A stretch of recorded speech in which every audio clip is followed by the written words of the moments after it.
दोनों attractive forces ने, ठीक है। Adhesive force is the force of attraction between the molecule of two different substance and cohesive force is the force of attraction between the molecule of the same substance। मैं exemplify कर रहा इस चीज ਨੂੰ। आप एक एग्जांपल बनाने, मेरे को दो ग्लास ने, एक ग्लास ਦੇ ਅੰਦਰ मान लो मैं ग्लिसरीन फिल की और एक ग्लास ਦੇ अंदर मैं मरकरी फिल की, दोनों ग्लासां ਨੂੰ मैं पुठा करना, ठीक है। ਤੇ ऑब्जर्वेशन की होएगी, ਜਿਹੜੇ ਕੰਟੇਨਰ 'ਚ ਮੈਂ ਮਰਕਰੀ ਪਾਈ ਨਾ ਉਹਦੇ 'ਚ ਇੱਕ ਸਿੰਗਲ ਡ੍ਰੌਪਲੇਟ ਵੀ ਮਰਕਰੀ ਦਾ ਉਹਦੇ ਅੰਦਰ ਨਹੀਂ ਲੱਗਿਆ ਰਹਿ ਜਾਣਾ, ਸਾਰੀ ਮਰਕਰੀ ਬਾਹਰ ਨਿਕਲ ਆਣੀ, ठीक है। मरकरी सारी थोड़ी बाहर आ जाएगी कि सिंगल ड्रॉपलेट भी अंदर नहीं लगा रहेगा। पर ग्लिसरीन वाले ग्लास के अंदर मैं देखा तो किसे कितना सारा ग्लास मेरा गिला रहेगा। ਉਹਦਾ मतलब की होएगा कि ਜਿਹੜੇ ਮਰਕਰੀ ਦੇ ਮੋਲੀਕਿਊਲ ਹੈ ਨਾ, ਉਹਨਾਂ ਦੀ ਮਰਕਰੀ ਦੇ ਇੱਕ ਮੋਲੀਕਿਊਲ ਦੀ ਮਰਕਰੀ ਦੇ ਦੂਸਰੇ ਮੋਲੀਕਿਊਲ ਨਾਲ ਜਿਹੜੀ ਅਟਰੈਕਟਿਵ ਫੋਰਸ ਆ, it is very much stronger than the force of attraction between mercury molecule and glass molecule। ਜਿਹੜੇ ਗਲਾਸ ਕੰਟੇਨਰ 'ਚ ਮੈਂ ਮਰਕਰੀ ਪਾਈ ਆ, ਉਤੇ ਗਲਾਸ ਦੇ ਮੋਲੀਕਿਊਲ ਦੀ ਮਰਕਰੀ ਦੇ ਮੋਲੀਕਿਊਲ ਨਾਲ ਜਿਹੜੀ ਫੋਰਸ ਆਫ ਅਟਰੈਕਸ਼ਨ ਆ, ਉਹਦੇ ਨਾਲੋਂ ਮਰਕਰੀ ਦੇ ਮੋਲੀਕਿਊਲ ਦੀ ਮਰਕਰੀ ਦੇ ਆਪਸ ਵਿੱਚ ਮੋਲੀਕਿਊਲ ਨਾਲ ਜਿਹੜੀ ਫੋਰਸ ਆਫ ਅਟਰੈਕਸ਼ਨ ਆ, that is much stronger। ਤੇ ਅਸੀਂ ਵਰਡ ਉੱਥੇ ਫਿਰ ਇਹ ਯੂਜ਼ ਕਰਦੇ, ਇਹਦੀ ਕੋਹੇਸਿਵ ਫੋਰਸ ਜ਼ਿਆਦਾ। ਪਰ ਜੇ ਗਲਿਸਰੀਨ ਦੇ ਮੋਲੀਕਿਊਲ ਦੀ, ਕੁਝ ਗਲਿਸਰੀਨ ਦੇ ਮੋਲੀਕਿਊਲ ਅੰਦਰ ਲੱਗੇ ਰਹਿ ਗਏ, ਤੇ ਇਹਦੇ ਨਾਲ ਗਲਿਸਰੀਨ ਦੇ ਮੋਲੀਕਿਊਲ ਦੀ ਗਲਾਸ ਦੇ ਨਾਲ ਜਿਹੜੀ ਐਸਐਚ ਅਟਰੈਕਟਿਵ ਫੋਰਸ ਆ, ਉਹ ਮਰਕਰੀ ਨਾਲੋਂ ਜ਼ਿਆਦਾ ਸਟਰੋਂਗਰ। ਇਹਦਾ ਮਤਲਬ ਫਿਰ ਅਸੀਂ ਕੀ ਡਿਫਾਈਨ ਕਰਾਂਗੇ ਕਿ ਵੀ ਉਹਦੀ ਐਡहेसिव फोर्स ਜਿਹੜੀ ਉਹ ਜ਼ਿਆਦਾ ਸਟਰੋਂਗਰ। क्या एडहेसिव तो कोहेसिव वर्ड समझ आए पहले? Yes sir. दोबारा शुरू वाली चीज रिपीट करिए सर दोबारा से रिपीट करना, दोबारा दसो सर। तो दोबारा समझा दो। ਆਪਾਂ ਇਹ ਕਿਹਾ ਕਿ ਜੇਕਰ ਐਸਾ ਚ ਦੋ ਡਿਫਰੈਂਟ ਸਬਸਟੈਂਸ, ਆਪਣੀ ਸੈਲੋ ਟੇਪ ਹੁੰਦੀ ਆ,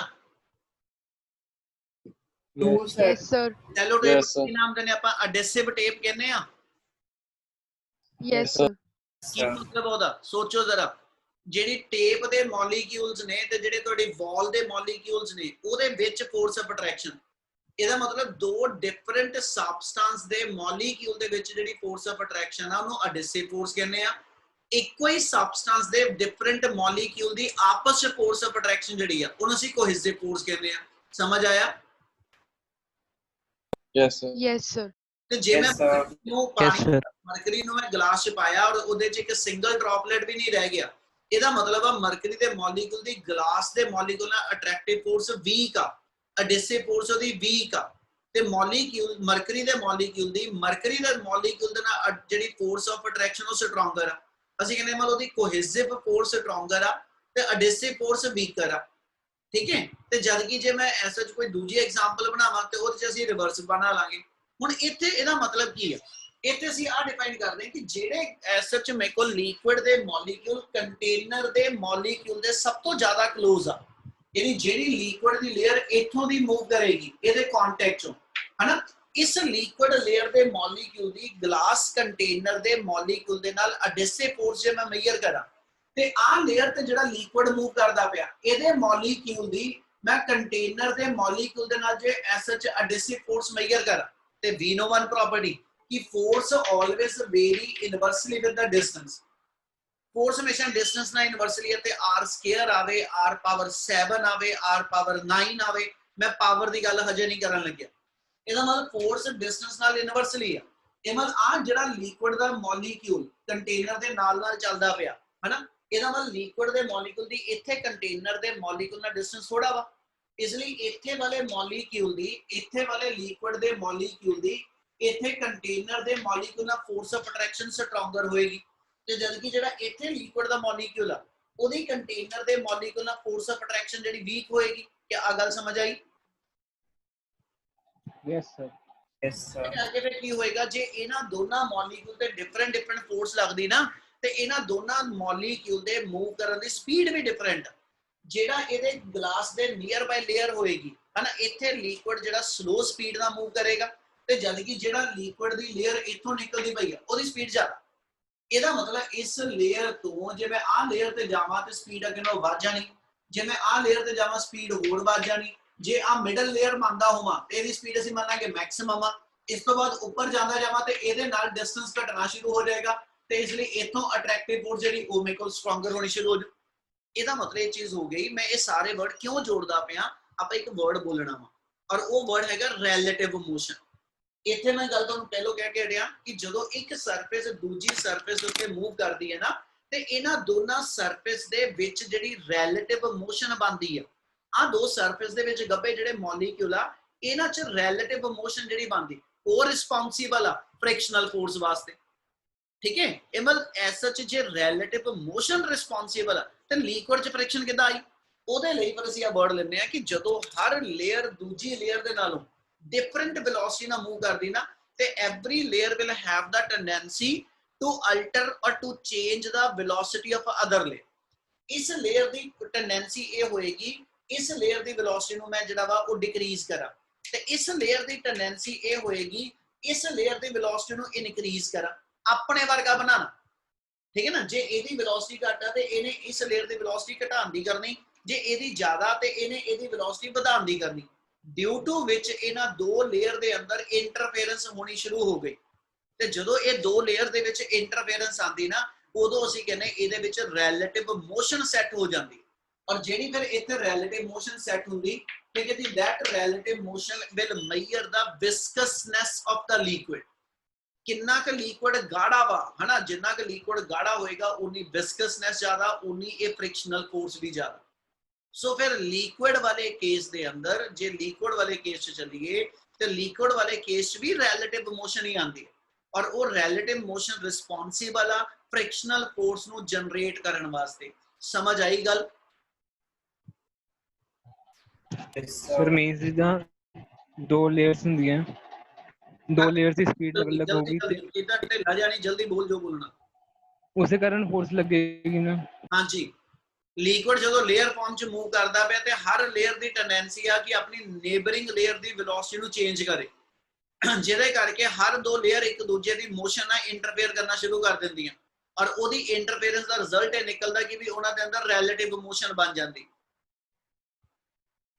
ਓਕੇ ਸਰ, ਚਲੋ ਹੁਣ ਇਸੇ ਤੋਂ ਗੱਲ ਕੰਟੀਨਿਊ ਕਰਾਂਗਾ। ਆ ਚੀਜ਼ ਆਪਾਂ ਹੁਣ ਤੋਂ ਬਾਅਦ ਇੱਥੇ ਛੱਡ ਦਿੱਤੀ, ਆਪਣਾ S H liquid friction, wet friction ਇਸ ਤੋਂ ਬਾਅਦ ਇਸ ਚੈਪਟਰ 'ਚ ਕਿਤੇ ਨਹੀਂ ਆਣੀ।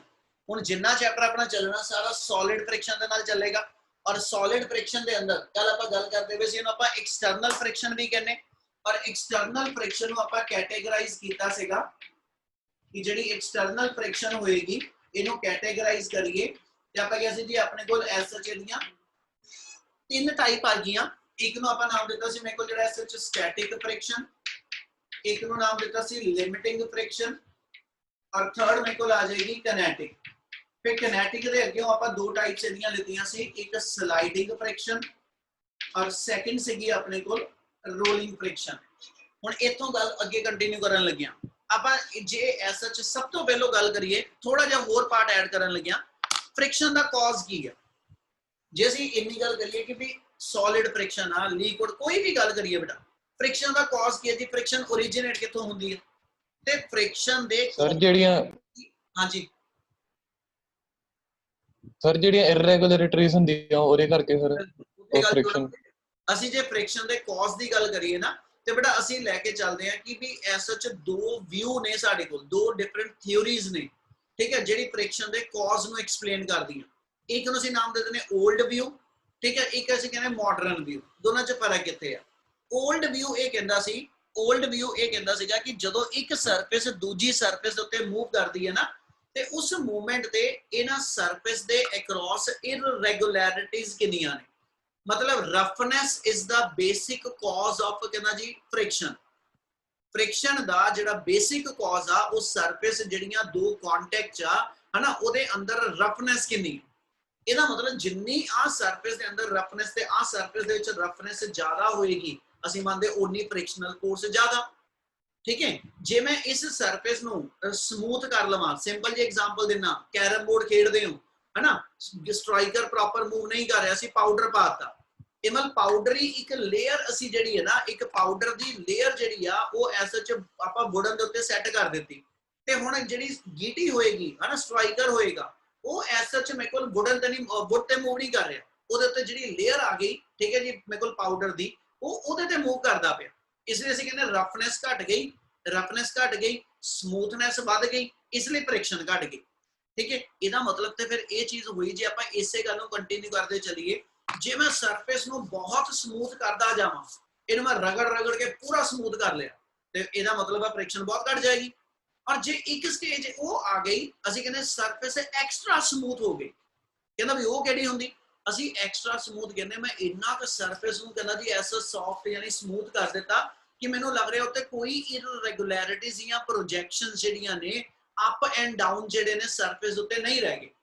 ਜਦੋਂ ਸਰਫੇਸ ਮੇਰੀ ਐਕਸਟਰਾ ਸਮੂਥ ਹੋ ਜਾਏ, ਅਸੀਂ ਕਹਿੰਦੇ ਇਹਦੇ ਨਾਲ ਇਹਨਾਂ ਦੋਨਾਂ ਸਰਫੇਸ ਦੇ ਜਿਹੜੇ ਐਟਮਸ ਤੱਕ ਨੇ ਨਾ, ਉਹ ਇੱਕ ਦੂਜੇ ਦੇ ਕੰਟੈਕਟ ਚ ਆ ਗਏ।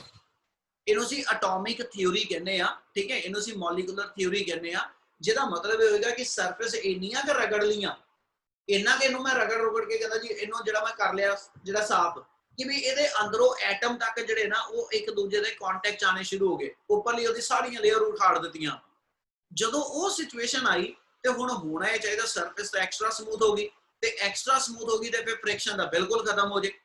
ਬਟ ਐਕਸਪੈਰੀਮੈਂਟਲੀ ਅਸੀਂ ਅਬਜ਼ਰਵ ਕੀ ਕਰਦੇ ਆ ਕਿ ਜਦੋਂ ਸਰਫੇਸ ਐਕਸਟਰਾ ਸਮੂਥ ਹੁੰਦੀ ਨਾ, ਫ੍ਰਿਕਸ਼ਨ ਫੇਰ ਬਿਲਟ ਅਪ ਹੋ ਜਾਂਦੀ ਹੈ, ਫ੍ਰਿਕਸ਼ਨ ਫੇਰ ਬਿਲਟ ਅਪ ਹੋ ਜਾਂਦੀ ਹੈ।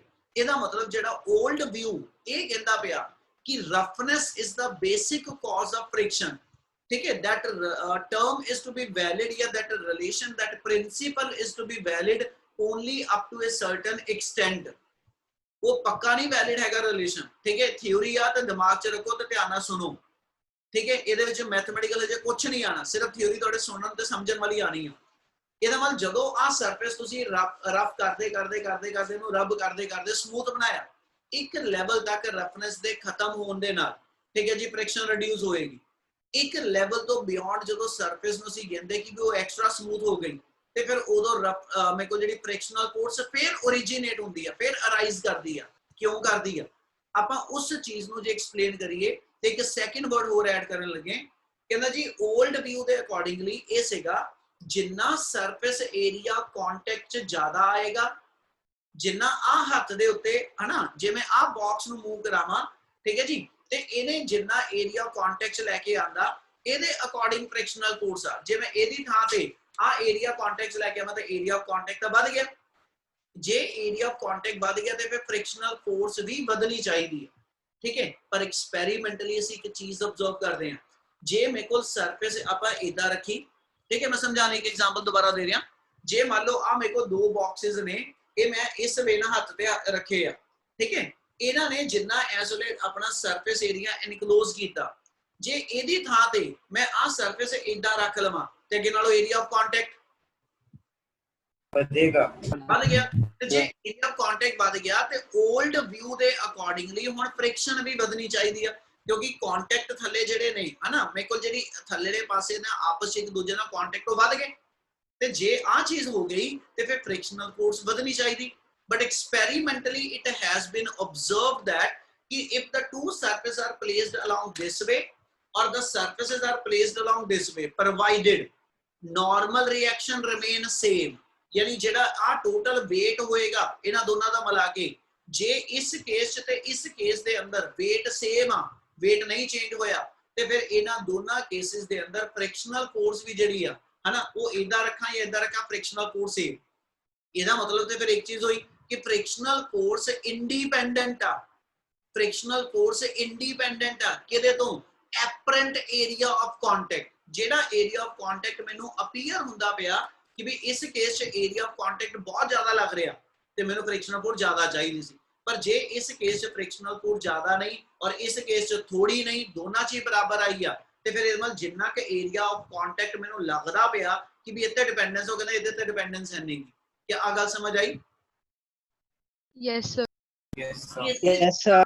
इसे चीज नू कंटिन्यू करते चलिए ते बेटा आपां ये कहने पे कि जदों एक सरफेस दूजी सरफेस ते मूव करदी ना, बेसिकली क्या हुंदा कि वैसे ये मान के चलते हर सरफेस जिहड़ी देखण च स्मूथ हैगी आ, ठीक है, but it must contain some कहना जी रफनेस। जे मैं माइक्रोस्कोपिकली ऑब्जर्व करा तो ਅਸੀਂ ਇਹ ਕਹਾਂਗੇ ਕਿ ਵੀ ਐਸ ਸੱਚ ਇਹਦੇ ਉੱਤੇ ਲਾਰਜ ਨੰਬਰ ਆਫ ਡਿਪਰੈਸ਼ਨ ਤੇ ਹੰਪ ਬੰਦੇ ਆ।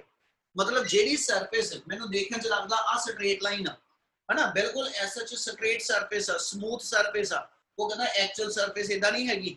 ਜਿਹੜੀ ਐਕਚੁਅਲ ਸਰਫੇਸ ਆ ਕੁਝ ਇਸ ਵੇ ਨਾ ਹੋਏਗੀ, ठीक है एक्चुअल सरफेस इस वे ना होएगी या एक्चुअल सरफेस मेरे को इस वे ना होएगी ਇਹਦਾ ਮਤਲਬ ਜਿੰਨੀ ਮੇਰੇ ਕੋਲ ਸਰਫੇਸ ਦੇ ਅੰਦਰ ਲੱਗਦਾ ਸਮੂਥਨੈਸ ਹੈਗੀ ਉਹਦੇ ਅੰਦਰ ਰਫਨੈਸ ਨਹੀਂ ਹੈਗੀ ਡਿਪਰੈਸ਼ਨ ਤੇ ਹੰਪ ਨਹੀਂ ਹੈਗੇ ਆ ਡਿਪਰੈਸ਼ਨ ਆ ਗਿਆ ਆ ਹੰਪ ਬਣ ਗਿਆ ਨੀਵੀਂ ਜਗ੍ਹਾ ਡਿਪਰੈਸ਼ਨ ਹੋਗੀ ਉੱਚੀ ਜਗ੍ਹਾ ਹੰਪ ਹੋਗੀ ਕ੍ਰੈਸਟ ਤੇ ਟਰਪ ਜਿਹਨੂੰ ਕਹਿ ਦਿੰਦੇ ਆ ਉਹ ਕਹਿੰਦਾ ਇਹਦਾ ਮਤਲਬ ਜਦੋਂ ਇਸ ਸਰਫੇਸ ਤੇ ਕੋਈ ਬਾਡੀ ਮੂਵ ਕਰੇਗੀ ਜੇ ਇਸ ਸਰਫੇਸ ਤੇ ਕੋਈ ਬਾਡੀ ਮੂਵ ਕਰੇਗੀ ਤੇ ਜਦੋਂ ਆ ਬਾਡੀ ਨੇ ਇਸ ਸਰਫੇਸ ਤੇ ਮੂਵ ਕਰਨਾ ਨਾ ਤੇ ਹੁੰਦਾ ਇਹ ਆ ਕਿ ਇੱਕ ਦੀ ਹੰਪ ਦੇ ਵਿੱਚ ਦੂਜੇ ਦੀ ਡਿਪਰੈਸ਼ਨ ਜਿਹੜੀ ਆ ਇਹ ਇੰਟਰਲੌਕ ਹੋ ਜਾਂਦੀ ਹੈ ਮਤਲਬ ਹੁੰਦਾ ਕਿ ਜਦੋਂ ਆ ਸਰਫੇਸ ਦੇ ਉੱਤੇ ਮੂਵ ਕਰਦੀ ਨਾ ਤੇ ਇਹਨਾਂ ਦੇ ਆਪਸ ਦੇ ਵਿੱਚ ਡਿਪਰੈਸ਼ਨ ਤੇ ਹੰਪ ਜਿਹੜੇ ਇਦਾਂ ਕਰਕੇ ਇੱਕ ਦੂਜੇ ਨਾਲ ਇੰਟਰਲੌਕ ਹੋ ਜਾਂਦੇ ਆ ਠੀਕ ਹੈ ਇੱਕ ਤਰ੍ਹਾਂ ਉਹਨਾਂ ਦੀ ਕੋਲਡ ਵੈਲਡਿੰਗ ਹੋ ਜਾਂਦੀ ਹੈ ਜੁੜ ਜਾਂਦੇ ਇੱਕ ਦੂਜੇ ਨਾਲ ਬਿਨਾਂ ਹੀਟ ਤੋਂ ਠੀਕ ਹੈ ਤੇ ਜਦੋਂ ਤੁਸੀਂ ਆ ਸਰਫੇਸ ਨੂੰ ਇਹਦੇ ਉੱਤੇ ਮੂਵ ਕਰਵਾਉਂਦੇ ਪਏ ਜਦੋਂ ਮੈਂ ਇਸ ਸਰਫੇਸ ਨੂੰ ਆਪਣੇ ਹੱਥ ਤੇ ਮੂਵ ਕਰਾ ਰਿਹਾ ਤੇ ਬੇਸਿਕਲੀ ਜਿਹੜੇ ਇਹਦੇ ਥੱਲੜੇ ਪਾਸੇ ਇੱਥੇ ਇੰਟਰਲੌਕ ਬਣੇ ਆ ਮੈਂ ਉਹ ਇੰਟਰਲੌਕ ਤੋੜਦਾ ਪਿਆ ਇਹ ਮਤਲਬ ਜਦੋਂ ਮੈਂ ਇਧਰੋਂ ਫੋਰਸ ਲਾ ਰਿਹਾ ਤੇ ਮੈਂ ਫੋਰਸ ਲਗਾ ਕੇ ਥੱਲੜੇ ਇੰਟਰਲੌਕ ਤੋੜਨ ਦੀ ਕੋਸ਼ਿਸ਼ ਕਰ ਰਿਹਾ ਤੇ ਉਸ ਇੰਟਰਲੌਕ ਦੀ ਉਸ ਬੌਂਡ ਦੀ ਕੁਝ ਫਲੈਕਸੀਬਿਲਿਟੀ ਹੈਗੀ ਆ ਹਨਾ ਬੌਂਡ ਦੀ ਕੁਝ ਨਾ ਕੁਝ ਫਲੈਕਸੀਬਿਲਿਟੀ ਆ ਯਾਨੀ ਜੇ ਆ ਮੇਰੇ ਕੋਲ ਦੋ ਸਰਫੇਸ ਦੇ ਵਿੱਚ ਗੱਬੇ ਬੌਂਡ ਆ ਤੇ ਮੈਂ ਫੋਰਸ ਲਗਾ ਰਿਹਾ ਤੇ ਇੱਕ ਲੈਵਲ ਤੱਕ ਉਹ ਬੌਂਡ ਜਿਹੜਾ ਟੁੱਟਣ ਤੋਂ ਪਹਿਲਾਂ ਠੀਕ ਹੈ ਜੀ ਉਹ ਆਪਣੇ ਆਪ ਨੂੰ ਡਿਫਾਰਮ ਕਰਦਾ ਇਹਦਾ ਮਤਲਬ ਇਹ ਹੋਇਆ ਮੇਰੀ ਅਪਲਾਈਡ ਫੋਰਸ ਦੇ ਅਗੇਂਸਟ ਉਹ ਵਰਕ ਕਰਕੇ ਮੇਰੀ ਅਪਲਾਈਡ ਫੋਰਸ ਨੂੰ ਅਪੋਜ਼ ਕਰਦਾ ठीक है उस मूवमेंट तक मेरी बॉडी ਨੂੰ ਨਹੀਂ ਤੁਰਨ ਦਿੰਦਾ ਪਿਆ ਕਿਉਂਕਿ ਇੰਟਰਲੌਕ ਟੁੱਟਿਆ ਨਹੀਂ ਇਹ ਪੁੱਤ ਸਾਰਾ ਕੁਝ ਮਾਈਕਰੋਸਕੋਪਿਕਲੀ ਹੋ ਰਿਹਾ ਆਪਾਂ ਨੂੰ ਇਦਾਂ ਦਾ ਕੁਝ ਨਹੀਂ ਦਿਖਦਾ ਪਿਆ ਪਰ ਜਦੋਂ ਐਸਐਚ ਸੀ ਇਹ ਮੰਨੀਏ ਕਿ ਇੱਕ ਸਰਫੇਸ ਦੂਜੀ ਸਰਫੇਸ ਤੇ ਮੂਵ ਕਰਨੀ ਸ਼ੁਰੂ ਹੋ ਗਈ ਇਹਦਾ ਮਤਲਬ ਜਿਹੜੇ ਉਹ ਇੰਟਰਲੌਕ ਬਣੇ ਸੀ ਉਹ ਇੰਟਰਲੌਕ ਬ੍ਰੇਕ ਹੋ ਗਏ ਕੀ ਇੰਨੀ ਗੱਲ ਸਮਝ ਲੱਗ ਰਹੀ Yes, sir. Yes, sir. ਇਹਦਾ ਮਤਲਬ ਇਹਦਾ ਮਤਲਬ ਇਹ ਚੀਜ਼ ਆਈ ਜਿੰਨੇ ਆ ਮੇਰੇ ਕੋਲ ਸਰਫੇਸ ਏਰੀਆ ਜ਼ਿਆਦਾ ਹੁਣ ਕਿਉਂ 올ਡ ਵਿਊ ਕਹਿੰਦਾ ਸੀਗਾ ਕਿ ਵੀ ਸਰਫੇਸ ਏਰੀਆ ਤੇ ਡਿਪੈਂਡੈਂਟ ਆ ਕਿਉਂਕਿ ਉਹ ਕਹਿੰਦਾ ਸੀ ਜਿੰਨਾ ਏਰੀਆ ਜ਼ਿਆਦਾ ਹੋਏਗਾ ਉਹਨੇ ਥੱਲੇ ਇੰਟਰਲੌਕ ਜ਼ਿਆਦਾ ਬਣੇ ਤੇ ਜਿੰਨੇ ਇੰਟਰਲੌਕ ਜ਼ਿਆਦਾ ਬਣੇ ਉਹਨਾਂ ਨੂੰ ਤੋੜਨ ਵਾਸਤੇ ਉਨੀ ਅਪਲਾਈਡ ਫੋਰਸ ਵੀ ਜ਼ਿਆਦਾ ਠੀਕ ਹੈ ਇੱਕ ਸੈਕਿੰਡ ਹੋਲਡ ਕਰਿਓ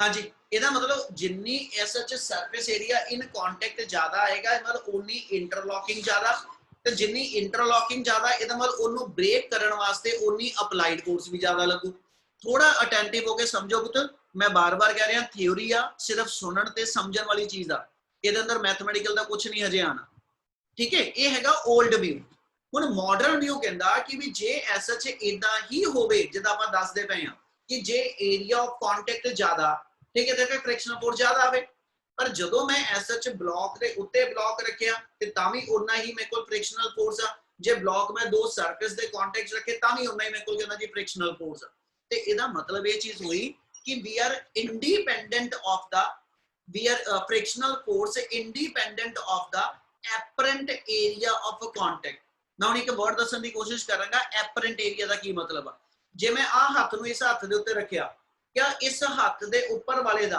हर पॉइंट ठीक है जी थलड़े हाथ दे कांटेक्ट च है कि नहीं हैगा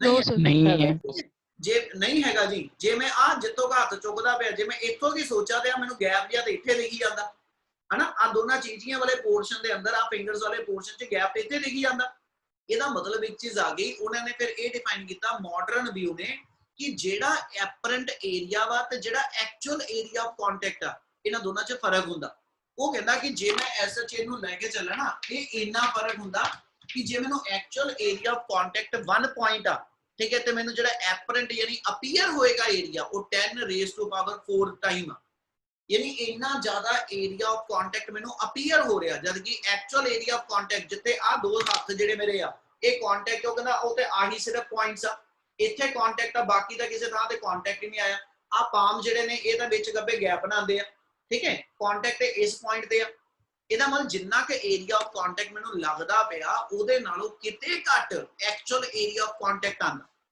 ਉਹ ਕਹਿੰਦਾ ਫਿਰ ਉਹਦੇ ਨਾਲ ਹੋਏਗਾ ਕੀ ਹੁਣ ਗੱਲ ਸਮਝੀ ਚੱਲਿਓ ਹੋਏਗਾ ਕਿ ਆ ਚੀਜ਼ ਦਾ ਜਿੰਨਾ ਵੀ ਭਾਰ ਆ ਹਨਾ ਇਹ ਪੂਰੇ ਹੱਥ ਤੇ ਨਹੀਂ ਪੈ ਰਿਹਾ ਇਹ ਉਸ ਪੁਆਇੰਟ ਤੇ ਪੈ ਰਿਹਾ ਤੇ ਜਦੋਂ ਥੋੜੇ ਜਿਹੇ ਪੁਆਇੰਟ ਦੇ ਉੱਤੇ ਛੋਟੇ ਜਿਹੇ ਪੁਆਇੰਟ ਦੇ ਉੱਤੇ ਛੋਟੇ ਜਿਹੇ ਏਰੀਆ ਦੇ ਉੱਤੇ ਪੂਰਾ ਭਾਰ ਪਏਗਾ ਤੇ ਇਸ ਪੁਆਇੰਟ ਦੇ ਉੱਤੇ ਪ੍ਰੈਸ਼ਰ ਬਹੁਤ ਵੱਧ ਜਾਣਾ आ गल समझ लगी। जे आ मेरी बॉडी इस वेले मैनूं लगदा पिया आ सारी थां ते कॉन्टैक्ट बनांदी पई आ, जबकि ਇਹਦੇ ਅੰਦਰ ਅਸਲ ਦੇ ਵਿੱਚ ਜਿਹੜਾ ਕੰਟੈਕਟ ਹੈਗਾ ਉਹ ਸਿਰਫ ਔਰ ਸਿਰਫ ਮੇਰੇ ਕੋਲ ਆ ਇੱਕ ਪੁਆਇੰਟ ਦੇ ਉੱਤੇ ਆ, ਬਾਕੀ ਇਸ ਤੋਂ ਉੱਪਰ ਮੇਰੇ ਕੋਲ ਇਹਦਾ ਆ ਕੰਟੈਕਟ ਹੈ ਹੀ ਨਹੀਂ। ਮਤਲਬ ਆ ਜਿਹੜਾ ਮੈਨੂੰ ਲੱਗਦਾ ਪਿਆ ਇੰਨਾ ਏਰੀਆ ਕੰਟੈਕਟ ਦਾ, ਉਹ ਕਹਿੰਦਾ ਪੁੱਤ ਇੰਨਾ ਏਰੀਆ ਨਹੀਂ, ਇਸ ਬੋਡੀ ਦਾ weight ਜੇ ਮੇਰੇ ਕੋਲ mg ਆ, ਹਨਾ, ਇਸ ਬੋਡੀ ਦਾ weight ਜੇ ਮੇਰੇ ਕੋਲ mg ਆ, ਇਹ ਇੰਨੇ ਏਰੀਆ ਦੇ ਉੱਤੇ ਕਹਿੰਦਾ ਜੀ ਐਕਟ ਕਰਦਾ ਪਿਆ। ਇਹਦੇ ਅਕੋਰਡਿੰਗਲੀ ਮੈਂ ਪ੍ਰੈਸ਼ਰ ਲਵਾਂ ਤੇ ਮੇਰੇ ਕੋਲ weight ਨੂੰ ਤੁਸੀਂ ਫੋਰਸ ਪੜ ਲਓ, ਪ੍ਰੈਸ਼ਰ ਇਕੁਅਲ ਫੋਰਸ ਬਾਈ ਏਰੀਆ ਬਣਿਆ, ਠੀਕ ਹੈ। ਇਹਦੇ ਕੰਪੈਰੀਟਿਵਲੀ ਜੇ ਮੈਂ ਇਹ ਮੰਨਾਂ ਆਹੀ ਸਾਰਾ ਜਿਹੜਾ ਐਕਚੁਅਲ ਚ ਏਰੀਆ ਆਫ ਕੰਟੈਕਟ ਆ ਉਹ ਇੰਨਾ ਹੋ ਗਿਆ ਸਿਰਫ ਪੁਆਇੰਟ ਦਾ ਏਰੀਆ ਵਾ, ਸਿਰਫ ਇਸ ਇੱਕ ਥਾਂ ਦੇ ਉੱਤੇ ਪੂਰੀ ਬੋਡੀ ਜਿਹੜੀ ਹੈ ਨਾ ਆਪਣਾ weight ਬੈਲੈਂਸ ਕਰਦੀ ਪਈ ਆ, ਤੇ ਇਹਦਾ ਮਤਲਬ ਇੱਥੇ ਏਰੀਆ ਆਫ ਕੰਟੈਕਟ ਜਿਹੜਾ ਹੋਏਗਾ ਉਹ ਇਹਦੇ ਨਾਲ ਘਟ ਗਿਆ। Yes, sir. Yes, sir. ਇੱਥੇ ਏਰੀਆ ਘਟ ਗਿਆ ਤੇ ਪ੍ਰੈਸ਼ਰ ਦੇ ਫਾਰਮੂਲੇ ਦੇ ਅਕੋਰਡਿੰਗਲੀ F/A, ਤੇ ਜੇ ਇੱਥੇ A ਦੀ ਵੈਲਿਊ ਘਟ ਗਈ ਹਨਾ, weight ਇੱਥੇ ਵੀ ਉਹੀ ਲੈ ਰਿਹਾ, ਯਾਨੀ F ਇੱਥੇ ਤੇ ਇੱਥੇ ਦੋਨੋਂ ਥਾਂ ਤੇ ਸੇਮ ਆ। ਜਿੰਨਾ ਆ ਸਾਰੀ ਬੋਡੀ ਨੇ ਇੱਥੇ ਫੋਰਸ ਲਗਾਈ ਤੇ ਜਿਹੜੀ ਆ ਪੂਰੀ ਬੋਡੀ ਨੇ ਇੱਥੇ ਫੋਰਸ ਲਗਾਈ, ਫੋਰਸ ਸੇਮ ਆ, ਪਰ ਕਿਉਂਕਿ ਇੱਥੇ ਏਰੀਆ ਆਫ ਕੰਟੈਕਟ ਥੋੜਾ ਵਾ, ਇਸ ਲਈ ਆ ਪੁਆਇੰਟ ਦੇ ਉੱਤੇ ਪ੍ਰੈਸ਼ਰ ਬਹੁਤ ਪਏਗਾ। ਤੇ ਜਦੋਂ ਇਸ ਪੁਆਇੰਟ ਦੇ ਉੱਤੇ ਪ੍ਰੈਸ਼ਰ ਪਿਆ ਤੇ ਇਸ ਥਾਂ ਦੇ ਉੱਤੇ ਜਿਹੜੇ ਬੌਂਡ ਹੈ ਨਾ ਉਹ ਬਹੁਤ ਸਟਰੋਂਗ ਇੰਟਰਲੌਕ ਹੋ ਗਏ, ਰਾਦਰ ਦੈਨ ਕਿ ਸਾਰੇ ਦੇ ਸਾਰੇ ਪੁਆਇੰਟ ਜਿਹੜੇ ਇੱਕ ਦੂਜੇ ਨਾਲ ਵੀਕ ਬੌਂਡ ਬਣਾਉਣ। ਉਹ ਕਹਿੰਦਾ ਇਦਾਂ ਨਹੀਂ ਹੁੰਦਾ, ਸਿਰਫ ਜਿਹੜੇ ਥਾਂ ਤੇ ਪੁਆਇੰਟ ਆਫ ਕੰਟੈਕਟ ਆਇਆ ਉਸ ਥਾਂ ਤੇ ਮੇਰੇ ਕੋਲ ਪੁਆਇੰਟ ਆਫ ਕੰਟੈਕਟ ਦੇ ਉੱਤੇ ਮੇਰੇ ਕੋਲ ਪ੍ਰੈਸ਼ਰ ਬਹੁਤ ਜ਼ਿਆਦਾ ਬਣਿਆ, ਕਿਉਂਕਿ ਏਰੀਆ ਆਫ ਕੰਟੈਕਟ ਥੋੜਾ ਰਹਿ ਗਿਆ।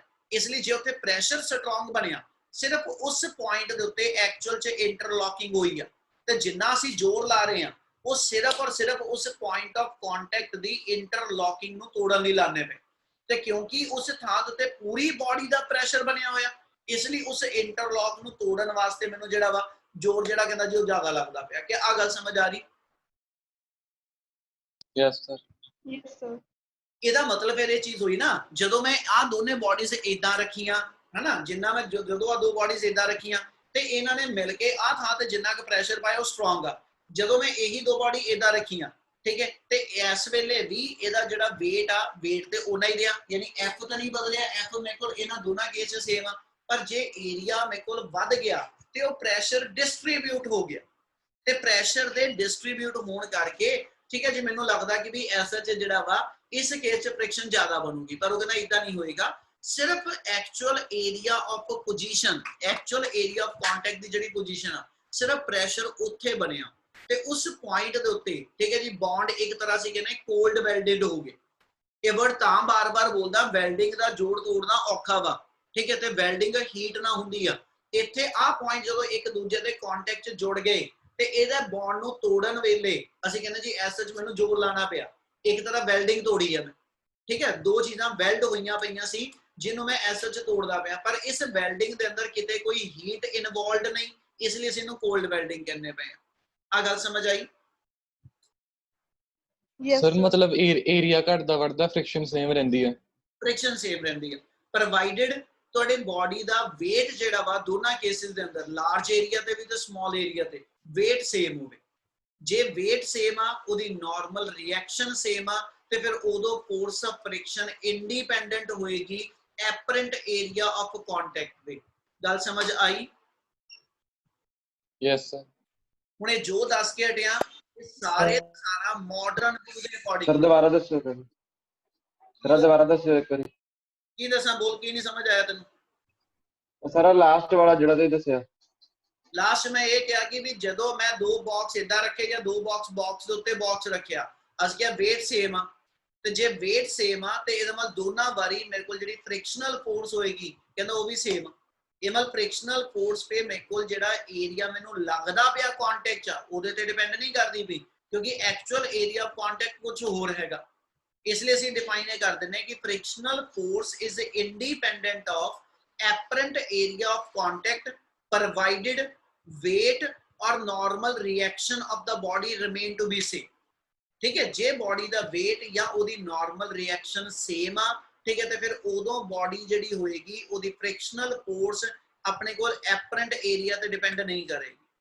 ਕੀ ਗੱਲ ਸਮਝ ਆ ਰਹੀ? ਹਾਂਜੀ ਸਰ। Yes sir. ਇਸੇ ਗੱਲ ਨਾਲ ਕੰਟੀਨਿਊ Yes. ਕਰਾਂਗੇ। ਹੁਣ ਇਹਦੇ ਵਿੱਚ ਹੀ ਆਪਾਂ ਸੈਕੰਡ ਵਰਡ ਲਈਏ ਬੇਟਾ ਕਿ ਵੀ ਅਸੀਂ ਕਿਹਾ ਸੀਗਾ ਕਿ ਵੀ ਜੇ ਰਫਨੈਸ ਬੇਸਿਕ ਕਾਜ਼ ਆ ਤੇ ਜਦੋਂ ਸਰਫੇਸ ਨੂੰ ਤੁਸੀਂ ਐਕਸਟਰਾ ਸਮੂਥ ਬਣਾਤਾ ਫਿਰ ਤਾਂ ਫ੍ਰਿਕਸ਼ਨ ਖਤਮ ਹੋ ਜਾਵੇ। ਪਰ ਜੇ ਮੇਰੀ ਸਰਫੇਸ ਸਮੂਥਨੈਸ ਦੀ ਥਾਂ ਤੇ ਐਕਸਟਰਾ ਸਮੂਥ ਹੋ ਗਈ, ਹੁਣ ਗੱਲ ਇਹ ਆ ਜਾਂਦੀ ਐਕਸਟਰਾ ਸਮੂਥ ਕਿਹਨੂੰ ਕਹੀਏ।